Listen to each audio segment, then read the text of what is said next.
पुढचा विषय आहे तो पंतप्रधान नरेंद्र मोदी यांचा।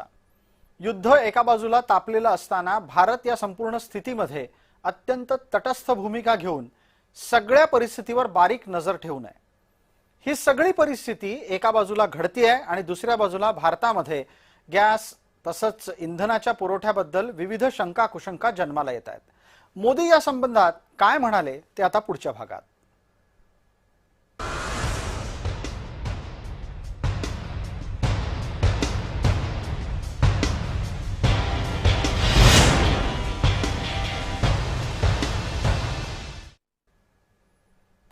समस्त भारतीयांना चिंता लागली आहे ती घरातल्या गॅस सिलेंडरची, कारण तो केवळ आणि केवळ घरातला गॅस सिलेंडर नाहीये तर त्यावर अख्ख्या घराचं एक वर्तुळाकार चक्र अवलंबून आहे। कामकाजाचं आहे आणि त्याच्या पलीकडे जाऊन व्यवसायाच्या क्षेत्रामध्ये हे सगळे मुद्दे अधिकच गहिरे झाले आहेत।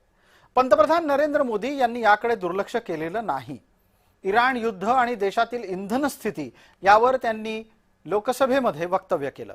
देशांतर्गत घरगुती गॅससाठी लागणाऱ्या नैसर्गिक वायूच्या उत्पादनामध्ये वाढ करण्यात आली आहे असं मोदी म्हणाले।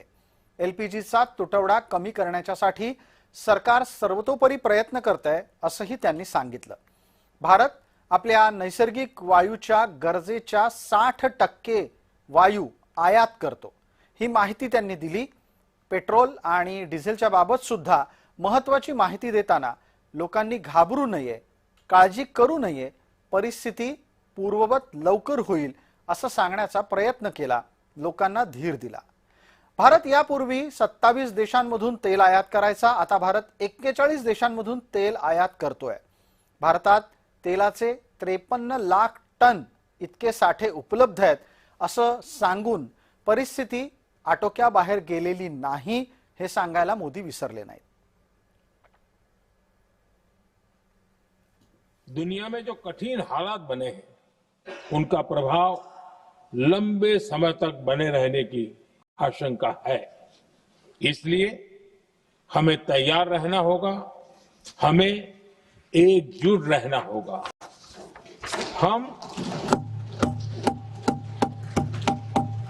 हम कोरोना के समय भी एकजुटता से ऐसी चुनौतियों का सामना कर चुके हैं।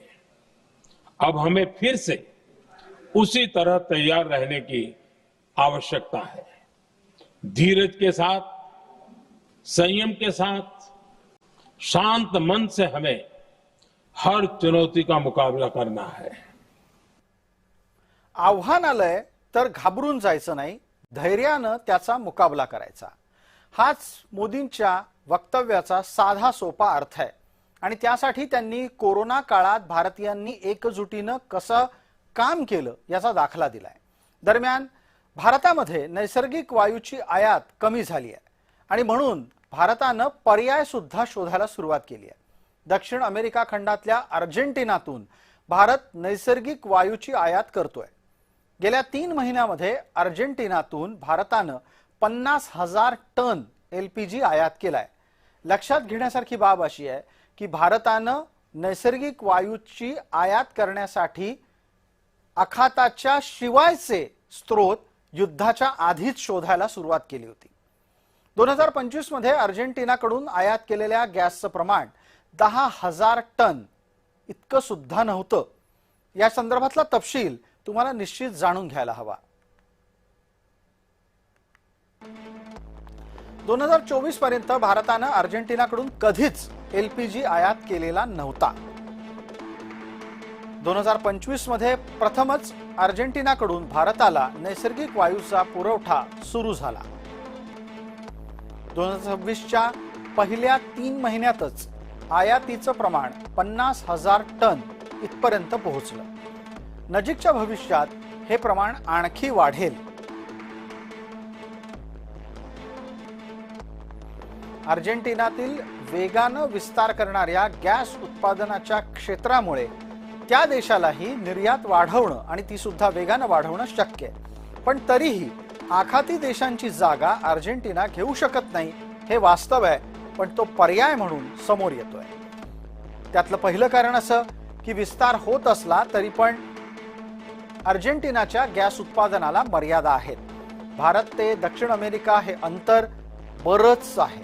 त्या तुलनेत आखाती देश आपल्या जवळ आहेत आणि म्हणून आखातातून आणलेला गॅस स्वस्त पडतो.